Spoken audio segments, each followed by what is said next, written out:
ঘুমাইল college, এক minute ঘুমাইল উচ্চ বিদ্যালয়, ঘুমাইল সরকারি প্রাথমিক বিদ্যালয়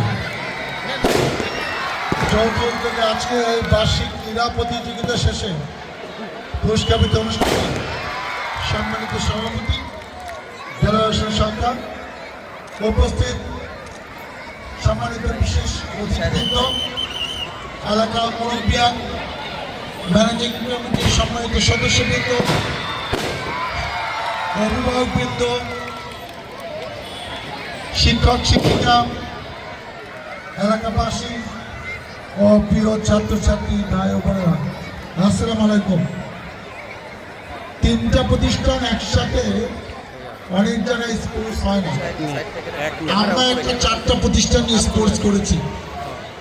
আমারও মনে ছিল না যে জিরাবো সরকারি প্রাথমিক বিদ্যালয় 1900 সালে প্রতিষ্ঠা হয়েছে, 124 বছর আগে। এবং আমরা জানি ঘুমাইল উচ্চ বিদ্যালয় 1993 সালে প্রতিষ্ঠা হয়েছে। 2022 সালে এই কলেজ প্রতিষ্ঠা লাভ করেছে। প্রায় 750 ছাত্রছাত্রী উচ্চ বিদ্যালয়ে 28 জন শিক্ষক শিক্ষিকার তত্ত্বাবধানে পড়াশোনা করছে। এটি একটি ঐতিহ্যবাহী শিক্ষা প্রতিষ্ঠান এবং বড় শিক্ষা প্রতিষ্ঠান। কলেজে 10 জন শিক্ষক শিক্ষকের নেতৃত্বে 200 ছাত্রছাত্রী এখানে পড়াশোনা করছে। এবছর 5 আগস্টের পরে আমরা চিন্তা করলাম যে বিগত দিনে বার্ষিক ক্রীড়া প্রতিযোগিতা হয়েছে, যেটা আওয়ামী লীগের একটা দলীয় অনুষ্ঠান। সবার থেকে নেতৃত্ব আসবে, তাদের সাথে 50-60 জন থাকবে, পিছনে লাইন ধরে দাঁড়িয়ে থাকবে, 2 ঘন্টা বক্তৃতা দিবে, 5 মিনিট পুরস্কার দিয়ে তিনি চলে যাবে। এটা কোনো বার্ষিক ক্রীড়া প্রতিযোগিতা অনুষ্ঠান আমি জীবনে দেখি নাই। আমিও এই এলাকায় 96-2001 10 বছর সংসদ সদস্য ছিলাম। জনগণকে অপেক্ষা করি, যে স্কুলে অনুষ্ঠান হয় সেই স্কুলের প্রধান সামনে বসতে পারে না, তার কোনো চেয়ার নাই, তার বক্তৃতা দেওয়ার জায়গা নাই। সব কিছু দলীয়করণ করে তারা যেরকম রাজা পাশার মতো সরকার পরিচালনা করছিল, আল্লাহ কিন্তু দেখলো তারা দেশটাকে, এলাকাটাকে, মানুষকে ধ্বংস করছে। তাদের আর ক্ষমতায় থাকার দরকার নাই।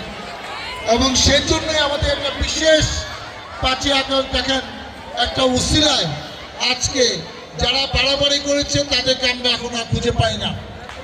আমরা প্রথম চিন্তা করলাম এই স্কুল কলেজ এটা এলাকা, সরকার শিক্ষকদের বেতন দেয়, প্রাইমারি স্কুল তো একদম সরকারিকরণ।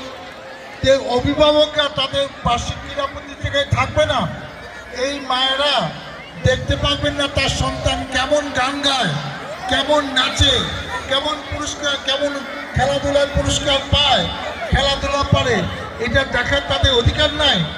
ছাত্রছাত্রীরা এনজয় করবে না যে বার্ষিক ক্রীড়া প্রতিযোগিতা সবচেয়ে বড় অনুষ্ঠান, আনন্দময় অনুষ্ঠান, বিনোদন অনুষ্ঠান, মজার অনুষ্ঠান, সেই অনুষ্ঠান দেখার ঘুমাইলবাসী, এলাকাবাসী কোনো অধিকার নাই। 15-16 বছর এগুলো হয়েছে। এখন থেকে শিক্ষা প্রতিষ্ঠানের মতো চলবে। এই প্রতিষ্ঠানে কমিটি, শিক্ষক শিক্ষিকা, ছাত্রছাত্রীদের গুরুত্ব সবচেয়ে বেশি।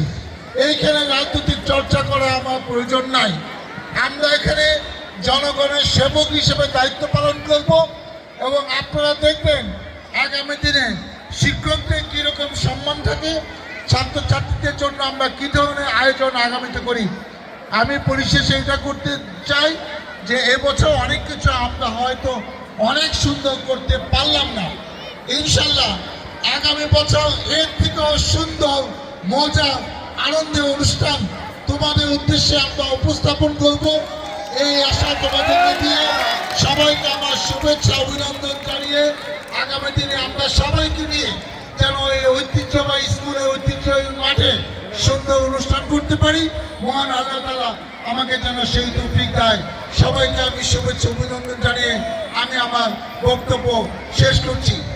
এখন আজকের অনুষ্ঠানের সভাপতি এই মাত্র গতকাল অফিসিয়ালি যে কাগজ পেয়েছে, এই এলাকার কৃতি সন্তান আমাদের প্রিয় ব্যক্তি গোলাম নবী সরকার যে স্কুল প্রতিষ্ঠার ক্ষেত্রে গুরুত্বপূর্ণ ভূমিকা রেখেছে, সেই আমাদের দেলোয়ার হোসেন সরকার আজকে অনুষ্ঠানের সভাপতি হিসাবে তার এই বক্তব্য রাখছেন।